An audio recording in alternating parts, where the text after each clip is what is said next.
about to enter a plant where we make products that must comply with the regulatory principles of good manufacturing practice, which are sometimes called current good manufacturing practice. Our policy that everyone entering the plant for the first time should watch this short GMP training video in order to understand what GMP means, its implications to them, and then, unless already qualified, purpose of your visit, potentially one of those criteria must apply, whether you're undertaking a vendor audit, installing items of process plant and equipment, or undertaking their maintenance, working on the building, the heating and ventilation system, that you could have an impact on our product.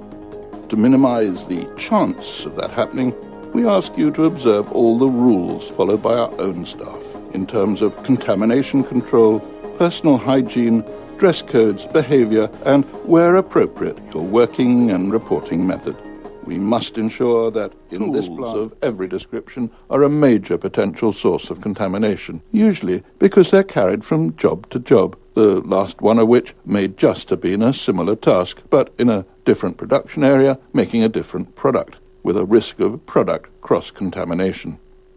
Cross-contamination is created when we touch one surface, whether a part of our own body or anything else, and then touch a surface within the production process area, so transferring and skilled in your speciality, just as the people on this site are in the different aspects of our production. But by their very nature, we can't stress too strongly that, in common with other manufacturers in this field, controlling microbiological contamination is one of our major preoccupations, and this is a consideration that applies particularly to people who are not well.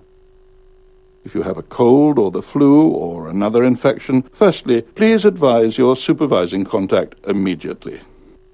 And secondly, if you're on a course of medication, under no circumstances should you take the medicine either in its container or loose. What I'd like you to bear in mind are that you should never begin your tasks, whatever they are, without obtaining clearance to work in that particular area from the appropriate supervisor. We'd like to remind you that, should you, and only with prior permission, make any adjustments, please log them in the appropriate document and report that you've done so. In fact,